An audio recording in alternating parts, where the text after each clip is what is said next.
Okay, part 2 on the 4200 swap. Last video we got the bottom end done, some Wiseco pistons, the rods, so all that stuff is in there. And now we're working on that doodad right there. We're going to get the head ported and stuff, but before we do that we gotta clean this stuff up. So I'm gonna use that and some WD-40. I'm just gonna kind of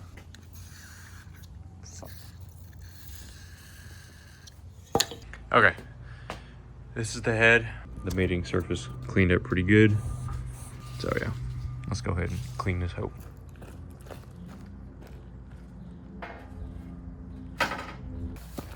Be using Purple Power. Okay, as I'm doing this, I realize the stem seals are still in there, so I definitely need to pull those out and eventually get new ones.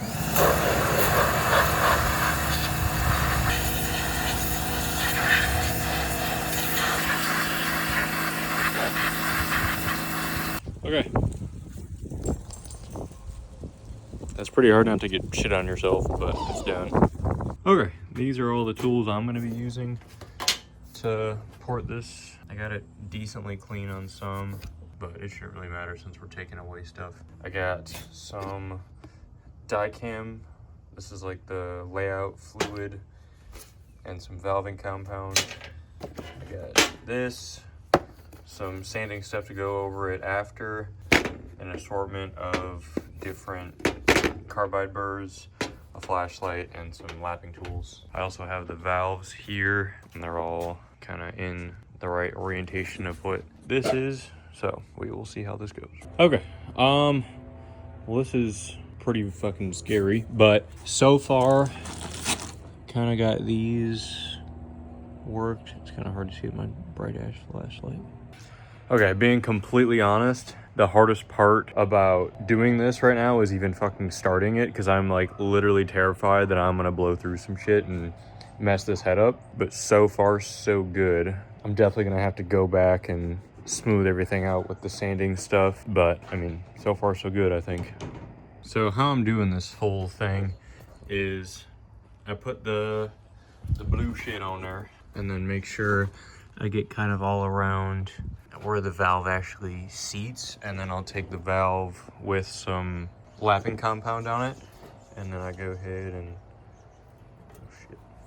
put it in there, and then I'll run it around.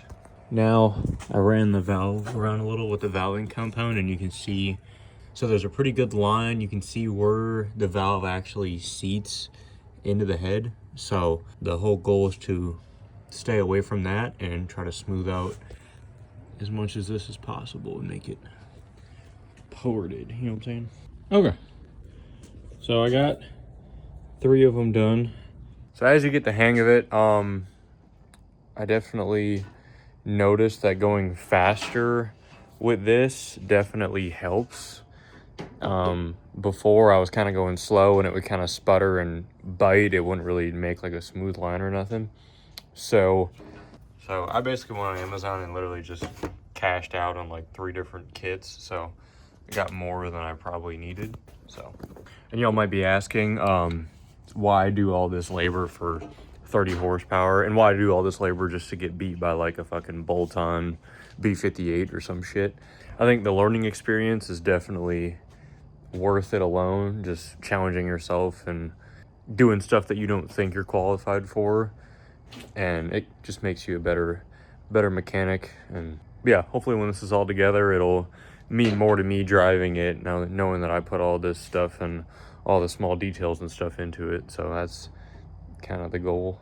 Okay, update. I feel like I've been at this for 5 years, so kind of dragging ass, not gonna lie, but piecing it together one by one, or one at a time. So I'll show you all the progress I got so far. So I got the bowls on the intake side done, and then the exhaust side, I still need to go back through them with a sander and kind of finish them up, but they're roughed up with like the deburr bit.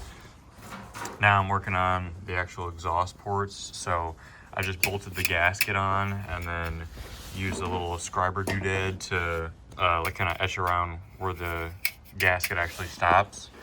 And then now I'm going to take my deburr and kind of build it up to that scribe mark and kind of blend that into the bowls. So okay, I feel like it's been literally years of my life spent on this. In reality, it's been a couple weeks, but if you don't have patience to do this like me, it can drag ass. So I recommend just doing it in steps. And also it helps to have friends that shit on you for not getting stuff done very fast. So that helps. But here's what we got so far. This is kind of a rough, me just using this doodad. I still gotta go back over with the sanding stuff and smooth it out.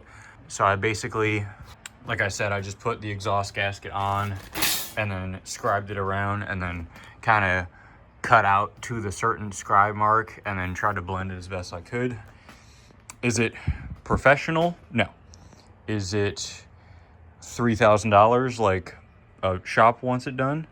Also no. So I feel like this is a good bang for your buck, just to spend a little bit of time doing this to get hopefully some gains. Contradictory to the last clip, I just got done polishing the exhaust ports, and doing that made me realize how fucking sick this is. So if you ever thinking about doing one of these or trying to port ahead, believe me, I have zero clue what the fuck I'm doing, and it was not fun, but I can say I definitely don't regret doing it. This was a fucking blast. So I still have to go through the bowls and stuff and then do the intake side, but that shouldn't be too much. This was the side that I had to open the most. So finally got things wrapped up.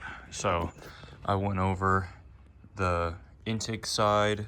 I didn't take too much off of this side. I literally just kind of took a layer off with the deburr bit and then polished it up with the sanding stuff. Went over all the bowls and did that. I took a good amount on the exhaust side because they're pretty small from factory. And then I did try to leave the exhaust side, or I did try to leave the intake side a little bit like more coarse, because I've heard that that's better on the intake side. I don't know if that's true. I fucking, just heard it on the internet. So, but yeah, so I got some valve springs here for it already. I'm waiting on valve seats, or I'm waiting on the valve seals, and then I gotta get some earlier year retainers for the valve springs, because I got the Crower. Here, I'll just show you. I got some Crower, oh shit, they're going everywhere. I got some Crower 2JZ valve springs. That is the part number right there. So Jeg said some in stock, so that didn't take long at all. So hopefully the next video I can get this thing assembled, and I definitely got to go through and pressure wash everything and make sure it's all clean, there's no metal in it. So, but I'll see y'all next part. Just wanted to say, appreciate you guys for 100 subs. I know it's crazy. Did not think this many people gave a shit about the whole Monte Carlo build and the stuff like that. So I'm glad y'all are interested and want to see more. So I'm gonna try my best to get these parts out. But I just want to do a little celebratory burnout for the 100 subs. So enjoy that. Hopefully I don't eat shit.